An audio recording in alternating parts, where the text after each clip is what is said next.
च्या पक्ष आणि चिन्हाबाबत सुनावणी सुरूच आहे।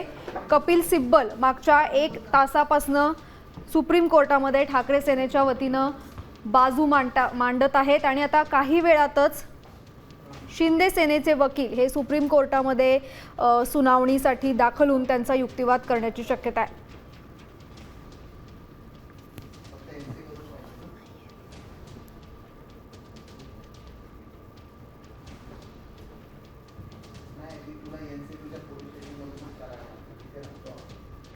तर कोर्टामध्ये काय घडलंय ते आपण बघूया। आयोगाने जनता दल वादामधल्या पूर्वीच्या निर्णयाचा आधार घेतला असं कपिल सिब्बल यांनी सांगितलं। त्या प्रकरणामध्ये जॉर्ज फर्नांडिस यांचा अर्जदार गट होता।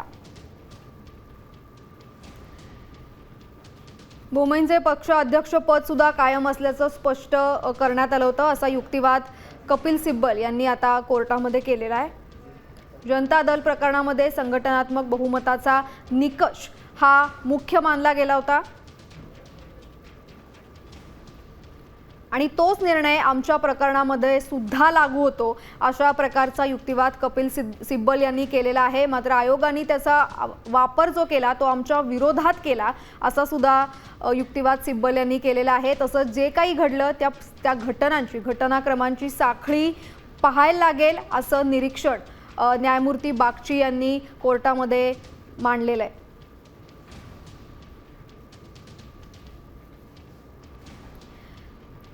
या संदर्भामध्ये आपण अधिक माहिती घेणार आहोत आमचे प्रतिनिधी भरत मोहोळकर यांच्याकडनं। भरत, आता कोर्टामध्ये काय चाललेलं आहे त्याचे अपडेट्स आम्हाला द्या। कपिल सिब्बल यांनी काय आता युक्तिवाद सुरू आहे त्याच्याबद्दल आम्हाला अपडेट्स द्या।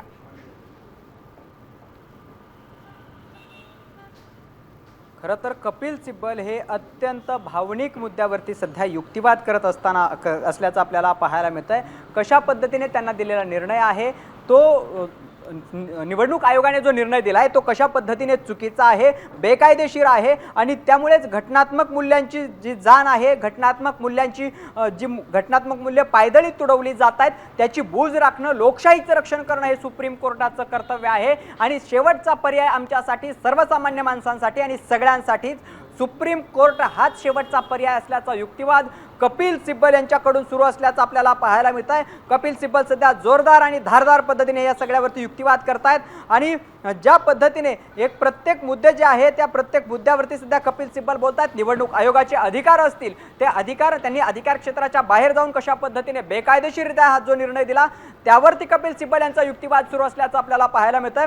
आमदारांच्या अपात्रतेसंदर्भात विधानसभा अध्यक्षांनी जो निर्णय दिलेला आहे तो कसा बेकायदेशीर आहे त्यावरती कपिल सिब्बल यांनी युक्तिवाद केल्याचं पाहायला मिळतंय। एक महत्त्वाचा मुद्दा, जर विधिमंडळ पक्षातील आमदारांच्या अपात्रतेसंदर्भातील जो निर्णय आहे तो निर्णय सुप्रीम कोर्टाने आमदारांच्या विरोधात दिला आणि त्यानंतर निवडणूक आयोग नेमका काय निर्णय घेईल अशा पद्धतीचा युक्तिवाद सुद्धा कपिल सिब्बल यांच्याकडून सुरू आहे। कपिल सिब्बल सगळ्याच बाजूने जे काही निवडणूक आयोग आहे त्यानंतर विधानसभा अध्यक्ष आहेत यांच्या अधिकारांवरतीच एक प्रकारे जोरदारपणे त्याला तडाखे देत असल्याचं एकंदरीत चित्र आपल्याला या सगळ्या सुनावणीमध्ये पाहायला मिळतंय। कपिल सिब्बल यांनी अत्यंत भावनिकरित्या म्हणजेच त्यांनी आतापर्यंत ज्या पद्धतीने फॅक्ट्स आणि इतर मुद्द्यांवरती, घटनात्मक मूल्यांवरती जे काही युक्तिवाद केलेला होता त्याला एक प्रकारे आजच्या या युक्तिवादातून कळत चढवण्याचा प्रयत्न कपिल सिब्बल यांच्याकडून सुरू आहे। लोकशाहीच्या मूल्यांचं रक्षण करणं हे न्यायालयाचं कर्तव्य आहे आणि त्यामुळेच आमची शेवटची जी आशा आहे ती सुद्धा न्यायालय आहे असं सुद्धा कपिल सिब्बल यांनी युक्तिवाद केलेला आहे। आणि त्यानंतरच न्यायमूर्ती जयमल्ले बागची जे आहेत त्यांनी अत्यंत महत्त्वाची टिप्पणी केली।